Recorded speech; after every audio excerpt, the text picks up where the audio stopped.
बरमाखे ॾियूं मीरपुर बटोरो में बरसातुनि खां पोइ सिम नालनि जूं तबाहकारियूं जारी आहिनि। यूनियन काउंसिल शाह मोहम्मद शाह जा ॻोठ पाणी हेठि अची विया आहिनि। अपडेट अव्हांखे कंदा हलूं नासिन। असांखे हिन वक़्तु अपडेट करे रहियो आहे मीरपुर बटोरो खां अशरफ चांडियो। नाज़रीन ताज़ीन हालिया बरसातुनि सबबि सॼी सिंध जी तेल के मीरपुर बटोरो जे यूनियन काउंसिल शाह में असां मौजूदु आहियूं, जिते ॻोठ भलू कोली जेको मुकमल पाणी जी लपेट में आहे।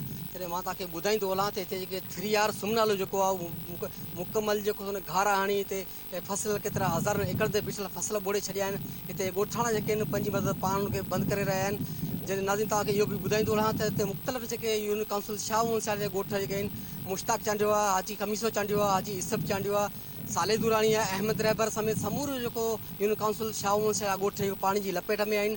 जॾहिं त हिते 3R सुमनालो जेको आहे उन उबतो वेहणु शुरू करे ऐं हिते घार आणणु शुरू करे छॾिया आहिनि। जॾहिं हिते इंतिज़ाम नाले का बि शइ नज़र कोन पई अचे। जॾहिं त हिते बार बार जेको हिते ॻोठाणनि जो चवणु आहे त बार बार असां इंतिज़ाम सां राब्तो करण जी कोशिशि करियूं पिया, पर उहो नंबर बंदि करे वेठल आहे। जॾहिं त हिते जेके ग़रीब मारूवाड़ा माण्हू जेके आहिनि उहे बेयारो मददगार वेठल आहिनि, हिते लॾ पलाण शुरू करे छॾी आहे। जॾहिं त हिते सुम्हनि जे बंदरनि ते जेको बेयारो मददगार वेठल आहिनि। तॾहिं मां तव्हांखे इहो ॿुधाईंदो हलां त जेको बरसातुनि सबबि जेके हज़ारनि एकड़नि ते बिछल फसल जेके सारियल फसल मुकमल ॿुॾी ऐं तबाह थी विया आहिनि। ते जेके मारू आहिनि उहे बेघर बेयारो मददगार वेठल आहिनि।